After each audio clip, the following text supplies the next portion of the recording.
নমস্কার, আপনারা নিশ্চয় সুস্থ আছেন, ভালো আছেন।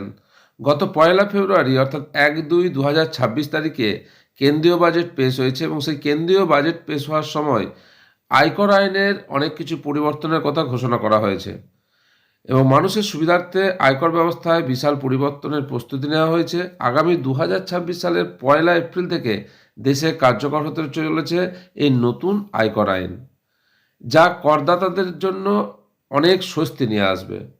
এই নতুন যে নিয়ম আসতে চলেছে তাতে শুধুমাত্র যে কর জমার যে প্রক্রিয়া সেটাই সহজ হবে তা নয়, দৈনন্দিন জীবনে আমরা যে জিনিস কেনাকাটা করি এবং কেনাকাটাতেও অনেক সময় আমাদের আয়কর আইনের অনেক নিয়মের কড়াকড়ি থাকে, সেই নিয়মের কড়াকড়ি কমানো হচ্ছে।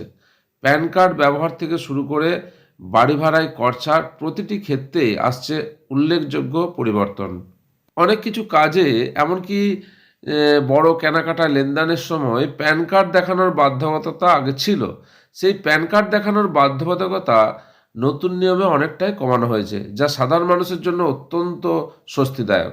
আগে সামান্য টাকার লেনদেনেও প্যান কার্ড বাধ্যতামূলক ছিল, কিন্তু এখন সেই সীমা বাড়ানো হয়েছে।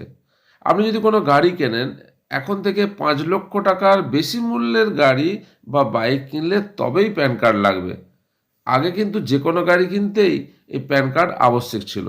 বেঙ্গালুরু, হায়দ্রাবাদ, পুনে এবং আহমেদাবাদকে এখন থেকে মেট্রো সিটি হিসাবে গণ্য করা হবে। ফলে এই শহরগুলিতে কর্মরতরা এখন বেসিক স্যালারির 50% পর্যন্ত এইচআরএ দাবি করতে পারবেন, যা আগে 40% ছিল। বছরে ১০ লক্ষ টাকা বা তার বেশি নগদ জমা বা তোলার ক্ষেত্রেই এবার প্যান কার্ডের প্রয়োজন হবে। ছোটোখাটো জমার ক্ষেত্রে এই ঝামেলা আর থাকছে না। সম্পত্তি কেনাবেচার ক্ষেত্রে আগে ১০ লক্ষ টাকার লেনদেনে প্যান লাগতো, এখন সেই সীমা বাড়িয়ে ২০ লক্ষ টাকা করা হয়েছে। ১ লক্ষ টাকার বেশি বিল হলে তবেই হোটেল বা রেস্তোরাঁয় প্যান কার্ড দেখাতে হবে। বেতনভোগ কর্মচারীদের জন্যও সুখবর। চাকরিজীবীদের জন্য এই নতুন আইনে একাধিক সুখবর রয়েছে। বিশেষ করে যারা মেট্রো সিটির সুবিধা পেতেন না, এবার থেকে এইচআরএ বা বাড়ি ভাড়ার নিয়মে বড় পরিবর্তন আসছে। ১৬০০ সিসি পর্যন্ত গাড়ির জন্য মাসে ৮,০০০ টাকা এবং বড় গাড়ির জন্য ১০,০০০ টাকা পর্যন্ত করমুক্ত থাকবে।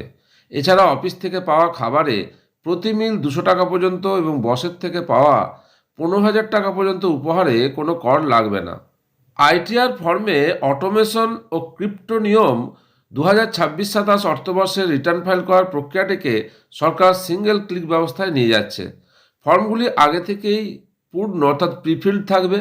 করদাতাকে শুধু তথ্য যাচাই করতে হবে, যদি কোনো তথ্য ভুল থাকে তবে তা এডিট করার সুযোগ থাকবে।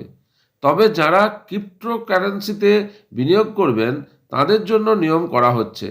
আইটিআর ফর্মে ক্রিপ্টো হোল্ডিং ঘোষণা করা বাধ্যতামূলক করা হয়েছে এবং এই তথ্য সরাসরি এক্সচেঞ্জ থেকে যাচাই করবে আয়কর দপ্তর।